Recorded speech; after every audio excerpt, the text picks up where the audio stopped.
it's my kid, and my kid got to see me do it.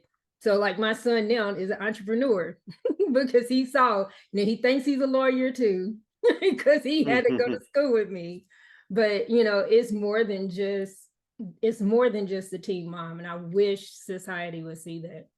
So you have a family that wasn't just a when you said the family valued education, I feel like that could possibly be an understatement because if I'm not mistaken, your family had how many valedictorians in the family?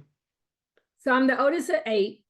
There's five girls, two boys, and then one more girl. So I was not a valedictorian. I did graduate top of my class, but the four siblings under me were consecutive years valedictorian at their high school. So by the time they left, they were like, can y'all please leave?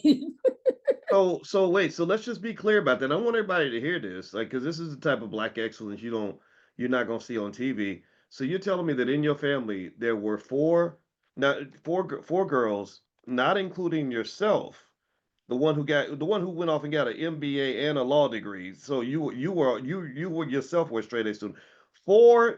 Tell me, give me a yes or no in the chat, everybody. Let's pause on that and reflect on that. Does From anybody parents know? who didn't have a college education at the time.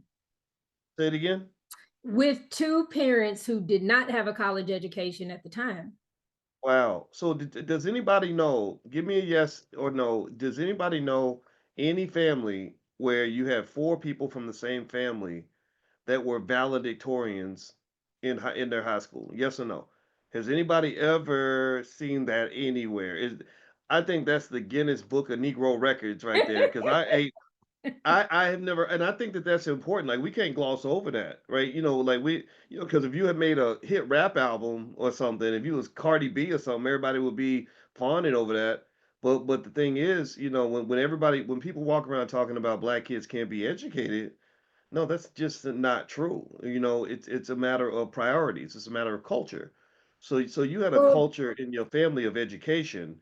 Can you yeah. kind of talk about that a little bit? Because I know there's a lot of parents in here who have kids that are doing exceptional things, and a lot of parents who want their kids to do exceptional things, those who are going to have kids doing exceptional things, those who have grandkids doing exceptional things.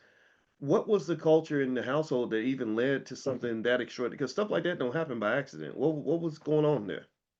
I think part of it, my dad was kind of living vicariously through us because my parents got married really young. And so they got married young. Decided not to go to the Air Force. He went and got a job and started working. My mom stayed home to take care of us. But he wanted to get an education. She wanted to get an education. So they were like, you all are gonna do what we couldn't. And then my dad, like I said, was an electrician at Ford. And he said, there's eight of you all. I may be able to put one of you through college, but y'all are all going to college. And so you are going to have to make it. That was one of the reasons I loved your mom is in my free period in high school, I would be in her office and she would have a list of all the scholarships and I would just go through them every day.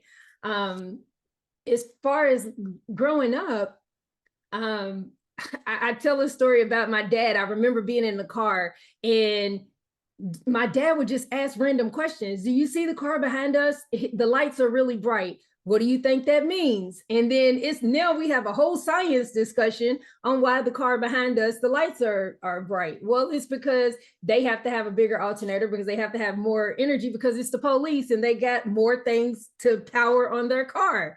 I was like 10. Daddy, why are you asking this?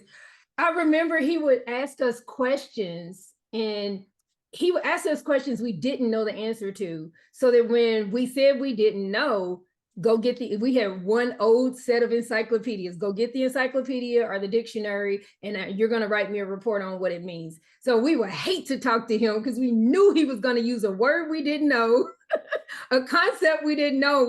So we'd get to the point where we'd be kind of dodging his questions, and I hated it. He would correct us.